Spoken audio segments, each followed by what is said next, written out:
বাদ ভগবত দর্শন পত্রিকায় ব্যাক টু গডের জন্যে বিভিন্ন প্রবন্ধ লিখতেন। আর সেই সমস্ত প্রবন্ধই পরবর্তীকালে আমরা দেখতে পাই তার বিভিন্ন বইতে গ্রন্থের সংকলন করা হয়েছে। এই বইটি হচ্ছে পরমপিতা। এটা বাংলায় প্রভুপাদ কিছু প্রবন্ধ লিখেছিলেন, সেই সমস্ত প্রবন্ধগুলোর একটি সংকলন। এখানে যে প্রবন্ধগুলি আছে তার মধ্যে আছে শ্রী চৈতন্যদেব ও সাম্যবাদ, করুণায় অবতীর্ণ করল, জটিল সমস্যা, ভাগবত জীবন, বসুধৈব কুটুম্বকন, গোপান্নার অভিযোগ। আমি আপনাদের প্রতিটা চ্যাপ্টারের একটু একটু করে সারাংশ বলে দিচ্ছি। তার আগে বলে দিই যে এই বইটার মোট 70টি পাতা আছে এবং বইটি এরকম ছোট সাইজে দেখতে, মনে হয় 20, 25 কি 30 টাকা এর দাম নিয়েছিল। এটা ইস্কন মায়াপুর থেকে কিনেছিলাম। এবার এই বইটিতে প্রথম যে অন্তর্গত বিষয় চৈতন্যদেব সাম্যবাদ, এর মূল বিষয় হচ্ছে যে চৈতন্যদেব কী সুন্দর সাম্য ব্যবস্থার প্রচার করেছিলেন। আমরা আজকে দেখতে পাচ্ছি জগতে ইউনাইটেড নেশন খুলছে, প্রত্যেকেই বলছে যে সবাই এক, ঠিক আছে। তো এই সাম্যাবস্থা ততদিন প্রতিষ্ঠা হবে না যতদিন না আমরা বুঝতে পারবো যে প্রকৃত সাম্যাবস্থা কী। আজকে আমরা দেখতে পাচ্ছি মার্ক্সবাদ, লেনিনবাদ, সাম্যবাদ, এই বাদ সেই বাদ, শুধু বাদ বাদ আর বাদ। কিন্তু আমাদের বুঝতে হবে প্রকৃত সাম্যবাদ এভাবে কখনোই হয় না। আমরা মার্ক্সবাদ বলবে একরকম সাম্যবাদের কথা, লেনিনবাদ বলবে আরেক রকম সাম্যবাদের কথা, ক্যাপিটালিজম বা পুঁজিবাদ বলবে আরেক রকম সাম্যাবস্থার কথা। তো কোনটা সঠিক? সঠিক হচ্ছে যতক্ষণ না আমরা বুঝতে পারছি যে আমরা হচ্ছি জীব, আমরা হচ্ছি পরমাত্মার অংশ। আমেরিকানরা মনে করে যে যেহেতু আমেরিকানরা এই দেশে জন্মগ্রহণ করেছে, তাই যেসব মানুষরা জন্মগ্রহণ করেছে সেই সব আমেরিকানরাই আমেরিকান। কিন্তু আমেরিকানরা সেই আমেরিকায় যে সমস্ত পশুরা জন্মগ্রহণ করেছে তাদেরকে আমেরিকান বলে মনে করে না, এই জন্য নির্বিচারে হত্যা করে। এই জন্যে প্রভুপাদ বলেছেন যে যদি মানুষগুলোকে আমরা আমাদের দেশীয় বা স্বজাতীয় মনে করি, তাহলে সেই সমস্ত দেশে জন্মানো পশুগুলোকে কেন আমরা স্বজাতীয় মনে করব না? তাদেরও তো জীবন আছে, তারাও তো মানুষের মতো একই পর্যায়ের। হতে পারে তাদের চেতনা অতটা মানুষের মতো উন্নত নয়, কিন্তু এটা কীরকম যুক্তি হলো যে আমরা মানুষদেরই শুধু মনে করব যে আমাদের সমগোত্রীয়, আর পশুদের মনে করব না এবং তাদের ধরে ধরে খেতে শুরু করব। তো বহুপাদ বলছে যে চৈতন্যদেব প্রবর্তিত যে সাম্যবাদ, যেখানে সমস্ত জীবকে সমানভাবে ভালোবাসার কথা বলা আছে, সেটাই প্রকৃত সাম্যবাদ। যতক্ষণ না আমরা বুঝতে পারছি যে সমস্ত জীব আমার ভাই, আমরা একই পিতার অংশ, ততক্ষণ কখনোই সাম্যবাদ তৈরি হবে না, শুধু পতাকার সংখ্যায় বৃদ্ধি পাবে। আজকে 100টা দেশ ছিল, পরে 100, 150টা দেশ হবে, পরের দিন 1000টা দেশ হবে, শুধু পতাকার সংখ্যায় বৃদ্ধি পাবে। করুণায় অবতীর্ণ করলতে প্রভুপাদ বলেছে মানব জীবন আর পশু জীবনের পার্থক্যটা। প্রভুপাদ সেখানে ব্যাখ্যা করেছে যে একটা কুকুর সে সারাদিন মৈথুন, খাদ্য জোগাড় এইসব নিয়ে ব্যস্ত থাকে। সে কখনোই জিজ্ঞেস করে না যে ভগবান কী, ভগবানকে কী করে জানা যায়। এই কারণেই ভগবান আমাদের মানুষ জীবন দিয়েছে, এই সুযোগ করার জন্যে যে যাতে আমরা ভগবানকে সন্ধান করতে পারি। যেহেতু যখন উচ্চ দায়িত্ব দেওয়া হয় তখন তার সাথে কিছু সুযোগ সুবিধাও দেওয়া হয়, যেমন একজন সিইও বা একজন প্রধানমন্ত্রীকে যে সমস্ত সুযোগ সুবিধা দেওয়া হয়, কেন দেওয়া হয়? কারণ তার দায়িত্ব অনেক অনেক বেশি। তুলনামূলকভাবে একজন নিম্নপদস্থ কর্মচারীকে অতটা সুযোগ সুবিধা দেওয়া হয় না।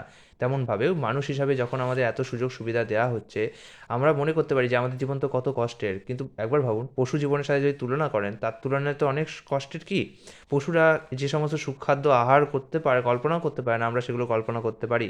আমরা অনেক কিছুর মাধ্যমে আনন্দ নিতে পারি, আমরা গান, নাচ, শিল্প, সংস্কৃতি, খেলাধুলার নানান কিছু আনন্দের উৎস আছে আমাদের। পশুদের কি এত কিছু আছে? তেমনই আমাদের যেহেতু এত কিছু দেয়া হয়েছে, তার মানে আমাদের উচ্চতর দায়িত্ব পালন করতে হবে, ঠিক আছে। এরপরে যে চ্যাপ্টারটি, সেটা মনে হয় জটিল সমস্যা। জটিল সমস্যা হচ্ছে দেহাত্ম বুদ্ধি জাতীয় সমস্যার ব্যাপারে প্রভুপাদ দৃষ্টিভঙ্গি আলোচনা করেছেন। প্রভুপাদ বলেছেন যে যেভাবে ক্রমাগত আমাদের পৃথিবীতে এই বোমা সেই বোমা, এই যুদ্ধ সেই যুদ্ধ বেঁধে রয়েছে, এটি ততদিন শান্ত হবে না যতদিন না আমরা জড় সমস্যাগুলি থেকে নিজেদেরকে তুলে চিন্ময় জগতে স্থাপন করতে পারছি। যদি আমি মনে করি যে আমি এই দেহ, তাহলে আমি দেহের সাথে সম্পর্কিত সব কিছুকে আমার মনে করব। আমি মনে করব এই দেশ আমার, এই জাতি আমার, এই পরিবার আমার। এই আমার আমার করতে করতেই হয় হচ্ছে মূল সমস্যার উৎপত্তি। যতক্ষণ আমি মনে করব এই দেশ আমার, তখন আমি মনে করব যে এই দেশের সম্বন্ধে যদি কেউ নিন্দা বলে আমার তাকে হত্যা করা উচিত। কিন্তু অ্যাকচুয়ালি আমরা কখনোই এইভাবে মনে করতে পারি না যে ওই যে নিন্দা করছে সেও একই আমার পিতার থেকে অন্তর্গত, একই পিতার থেকে এসেছে, তো সেও আমার ভাই এবং সে মায়ের দ্বারা আচ্ছন্ন। তো আজকের দিনে যে জড়বিজ্ঞান খালি এই শিক্ষা দিচ্ছে যে কী করে জড় জগৎকে ভোগ করতে হয়। প্রতিটা জড় জগতে 4টি জিনিসই ভোগ করার আছে: আহার, নিদ্রা, ভয় ও মৈথুন।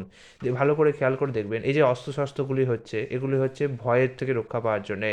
এই যে নানান সুখের আয়োজন করা হচ্ছে, যে কীভাবে ঘুমানো হয়, কীভাবে এই রোজগার সেই রোজগার, এই জিনিস সেই জিনিস, এই জীবন এই এই সুন্দর সুন্দর বস্ত্র, সুন্দর সুন্দর অলংকার বা নারী দ্রব্য, সিনেমা থিয়েটার, এগুলো সব হচ্ছে মৈথুনেরই মানে কামভোগেরই বিকৃত রূপান্তর। তারপরে খাদ্যের জন্য কি নানা রকম সুস্বাদু পদ আলোচনা করা হচ্ছে, এবং এর জন্য মানুষ এখন মাংসাহারে প্রবৃত্ত হচ্ছে। আর এইভাবেই আমাদের পশু জীবনের সাথে আমাদের বর্তমানে কোনো তফাৎ নেই। পশুরাও আহার করছে, আমরাও আহার করছি, পশুরাও নিদ্রা যাচ্ছে, আমরাও নিদ্রা যাচ্ছি, পশুরাও মৈথুন করছে, আমরাও মৈথুন করছি, হয়তো একটুখানি সুন্দরভাবে, একটুখানি কোনো মার্জিতভাবে করছি, কিন্তু করছি তো। তো পশু জীবনের সাথে আমাদের কী তফাৎ থাকলো তাহলে? আমাদের তফাৎ হচ্ছে আমরা ভগবানকে সাধনা করছি, ভগবানকে সন্ধান করছি, ভগবানের আরাধনা করছি। সেটাই পশু জীবনের সাথে মানব জীবনের তফাৎ। একটা পশু যখন কোনো হত্যা করে আনে পশুকে, তখন সে এটা ভাবে না যে আমি এটা প্রথমে ভগবানকে দেবো এবং তারপরে নিজে আহার করব। কিন্তু মানুষের কাছে এই বুদ্ধিটা ভগবান দিয়েছে যে তুমি আগে ভগবানকে সেটা দাও, সেটা আহার করো। এটাই পশু জীবন এবং মানুষের জীবনে তফাৎ। একই অধ্যায়ে প্রায় ভাগবত জীবন, যেখানে আমাদের প্রভুপাদ দেখিয়েছে যে ভাগবত জীবন কি সুন্দর হতে পারে যদি কোনো ব্যক্তি চোখ, কান, নাক, জিহ্বা, ত্বক দিয়ে শুধু নোংরা আবর্জনাই গ্রহণ করতে থাকে, তাহলে সে কি আশা করে তার জীবনটা আবর্জনার থেকে কোনো ভালো হবে? সে কি আশা করে তার পরিবার পরিজনের সাথে তার সম্পর্ক আবর্জনাময় সম্পর্ক থেকে ভালো হবে? না। আমরা যদি খারাপ জিনিস গ্রহণ করি তাহলে আমাদের তার পরিণামেও খারাপ কিছুই হবে। এই যে এত অনেকে বলে যে হাসপাতাল কেন তৈরি করা হয় না, কিংবা এত মন্দির মসজিদ তৈরি করে হয় কেন? একটা জিনিস বুঝতে হবে, হাসপাতাল তৈরি করার অবশ্যই উচিত, একটা ভালো কর্ম। কিন্তু আমাদের বুঝতে হবে আমাদের সমস্যাটা কোথায়। এই আজকের দিনে আমরা যে জড়ভোগে এত তৃপ্ত হয়েছি, এই জন্যেই আমাদের কিন্তু বেশিরভাগ রোগ দেখা যায়। আগেকার দিনে যদি ফিরে যান তো এত রোগ বিসুখ, এত সুগার, থাইরয়েড, অ্যাংজাইটি, ডিপ্রেশন, এই সমস্ত জিনিসের নামই তারা শোনেনি। কেন? কারণ আগেকার দিনে মানুষ ভগবানের সান্নিধ্যে অনেক বেশি যুক্ত ছিল।